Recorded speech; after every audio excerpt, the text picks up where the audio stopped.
जय हिंद, सलाम, नमस्ते। आप सभी का स्वागत है हमारे YouTube चैनल केसर छत्तीसगढ़िया में। दोस्तों, आज हम रेस्क्यू के लिए जा रहे हैं इस खूबसूरत रास्ते से होते हुए आरा की ओर। हमें जानकारी मिली जसपुर डीएफओ श्री पंकज जाधव सर के द्वारा कि आरा में एक घर में नाग सांप घुसा हुआ है और हम लोग निकल पड़े। परिवार वालों से जब हम लोगों ने संपर्क किया तो पता चला नाग सांप है जो कि एक दीवार में घुसा हुआ है। हम लोगों ने ये जानना चाहा अगर सांप को निकालने के लिए दीवार को अगर तोड़ा जाए तो कोई दिक्कत तो नहीं, तो उन्होंने बताया नहीं, बिल्कुल आप दीवार को तोड़ सकते हैं और सांप को निकाल सकते हैं। जब हम वहाँ पहुँचे तो हम लोगों ने देखा अगर दीवार से जरा भी छेड़छाड़ की जाए तो दीवार ढह जाएगा, मकान गिर जाएगा। ऐसी स्थिति में हम जब बिल्कुल परेशान हो गए प्रयास करके, तो एक ग्रामीण ने दावा किया कि हम सांप को झाड़ फूंक या तंत्र विद्या से बाहर निकाल लेंगे। और लोगों की उस बुजुर्ग के ऊपर आस्था भी थी, विश्वास भी था, जिसे हमें दूर करना भी ज़रूरी था। इसलिए हम लोगों ने उसे मौका दिया ताकि लोग समझ भी सकें कि झाड़ फूंक के द्वारा ना ही सांप पकड़ा जा सकता है, ना ही झाड़ फूंक के द्वारा सर्पदंश के मरीज को ठीक किया जा सकता है। तो हमसे बने रहिए और आगे देखिए। यहाँ से फिर आपका इतनी धुन में नहीं भागा है। अभी 1 बजे फिर निकाला था। तो यहाँ जब मैं बार बार पूछ रहा था कि कोड़ने बनेगा, यहाँ तो आपका कहाँ कोड़ने बनेगा, घर गिर जाएगा। वही तो घर जब जाएगा। तो ये चीज़ को आप लोग बता क्यों नहीं रहे थे जब बार बार पूछ रहा था कोड़ते बनेगा? हमारे पास वो लगाया था हमारा दमान जी। तो आपका यहाँ चूहा के चक्कर में है? चूहा इसको निकाल दिए हैं सब। कल यहाँ आग भी लगाए। लास्ट टाइम कहाँ देखे? आज यही यहाँ से निकला था। हाँ, ये ना ऊपर जाने नहीं सक रहा है, ये इतना दूर से इतनी में है। ये निकलेगा कब बताएं? 8-9 बजे निकलता है।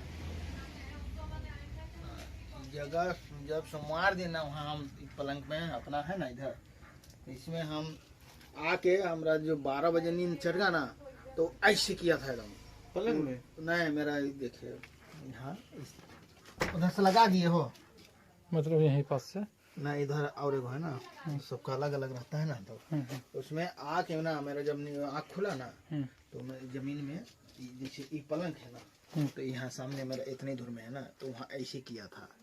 आँख हमारा खुल गया ना, लेकिन हम कुछ नहीं करे। उसको शांत से हमारा बाबू और हम सोते हैं खाली।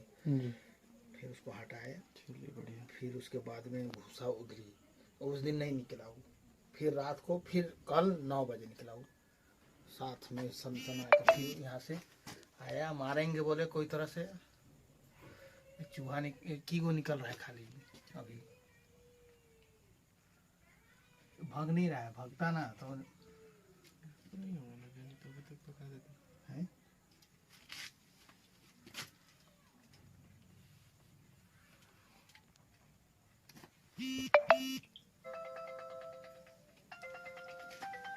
जब दीवार से सांप को बाहर निकालना मुश्किल सा हो गया तो एक ग्रामीण ने दावा किया कि मैं तंत्र विद्या के द्वारा सांप को बाहर निकाल दूंगा।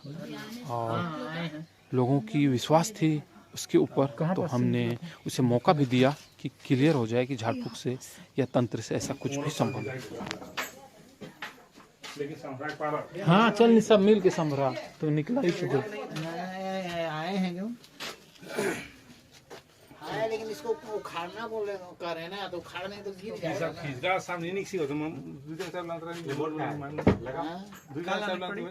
2 दाना चावल दीजिए, मंत्र से निकाल देंगे बोल रहे हैं। चलिए ये निकाल देंगे मंत्र से, तो मैं पकड़ दूंगा। चलिए निकाल देंगे। बाद में लगा रहे ना। अरे कोई बात कुछ नहीं, भुला लो। लीजिए, बोर्ड में लगा दीजिएगा इसको। लीजिए,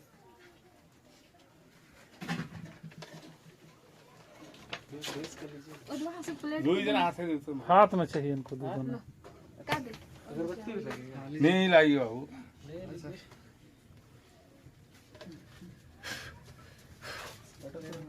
नाव देवता के स्मरण लागत है। गुरु गुरु बछा गुरु राम गुरु टना गुरु लखे गुरु मोह गुरु सीता गुरु टीला गुरु घोचे गुरु मोसे गुरु पृथ्वी गुरु जहाज गुरु मोहन गुरु नारंग गुरु तारू कोड़ा गुरु गोंदा गुरु दूधा गुरु धुमा गुरु हेमो गुरु करना पड़ा।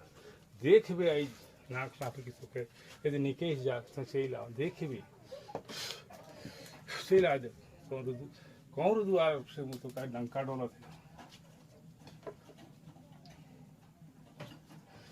कौर दुआरे गुरु डर बाजे मुए लखे गुरु की छुना जाना कुनाया छरे कौर दुआरे ने।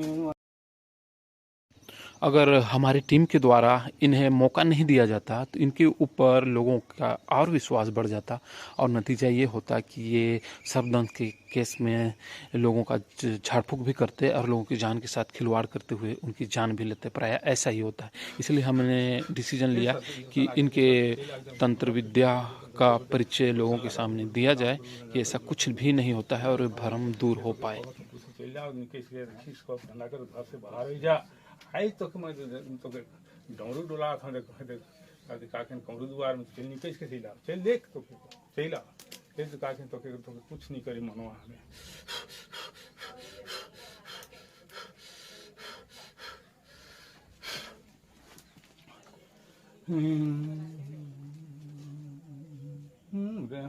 सरपिन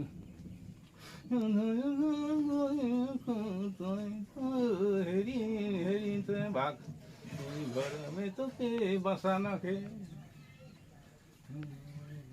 सरपिन दुआरे में डमरू बाजा थे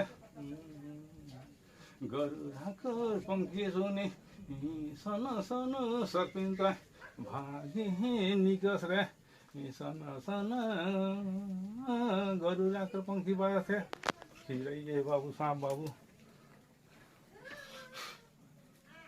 भाई खिल रही मैं जाना था मैं तखन से आवत 3-4 जावत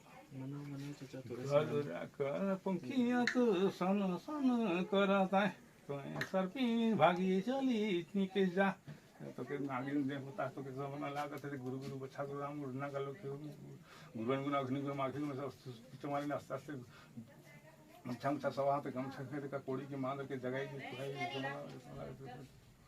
के जात सरपिन डमरू बाजे तो कौड़ द्वार में तो लंका फूटत है मां चंदा हे दिन के जा तो शांति से चल जा घर दुरा से के छोड़ के तो बाहर दे कहानी कोई चीज की कहो हमर मन का मंत्र है लेकिन खिजाई ही नहीं दो चीज के ठोको आज तक आप मंत्र पढ़ के कितनों को निकाले हैं? एक निशाई दिया एक ठो हमर जोठी मर गया या सस सांप के सब बना ये साइज नाक से सांप के बीच सही हैंड की लेके दौलत रहे लेकिन हमें खिजरे ये सांप तो खन भूड़ू में रहता है सांप नहीं बना नाम नहीं सांप गुस्सा गया है इसलिए नहीं निकल रहा है। पहले कौन सा इनका ये कहना स्पष्ट है कि इससे पूर्व उन्होंने एक सांप को मंत्र से बाहर निकाला है। तो सोचने वाली बात यह है कि वो सिर्फ और सिर्फ एक तुक्का है और जब रेस्क्यूअरों के द्वारा हजारों सांपों को रेस्क्यू किया जाता है तो लोगों के द्वारा विश्वास नहीं किया जाता उनके बातों पे कि तंत्र विद्या कुछ नहीं होती। लेकिन इस तरह के किसी एक ग्रामीण के द्वारा सारे मेहनतों पे पानी फेर दिया जाता है। तो सावधान रहें, सतर्क रहें, अपने दिमाग का भी प्रयोग करें। सर्पदंश यानी सांप के काटने के बाद सिर्फ और सिर्फ हॉस्पिटल आएँ। किसी के ऊपर शक और किसी भी जादू तंत्र पे भरोसा करने से बेहतर होगा कि अपने परिचित की जान बचाने के लिए आप हॉस्पिटल आएँ। जैसा कि आप देखें कि इनके मंत्र से सांप बाहर नहीं निकला, जो पहले से ही पता था, होना नहीं है, लेकिन लोगों को ये दिखाना था। तो आप सभी से अपील है कि जब भी सर्पदंश का केस आए तो झाड़ फूक कराने से बेहतर हॉस्पिटल आए, क्योंकि हम लोगों ने जो झाड़ फूक से मरीजों को ठीक होते देखा है उसके पीछे कारण ये है कि ऐसे सांप जिनमें जहर नहीं था या कम जहर वाले सांप थे या सांप ने काटा था जहर नहीं छोड़ा था, ऐसे मरीजों को वो ठीक कर देते हैं क्योंकि उन्हें कुछ हुआ ही नहीं था, मरीज भयभीत था। तो दिमाग लगाएं और सीधे हॉस्पिटल आएँ। जसपुर में मरने वाले में 90% झाड़ फूक वाले केस होते हैं। तो हॉस्पिटल आएँ, जान बचाएं।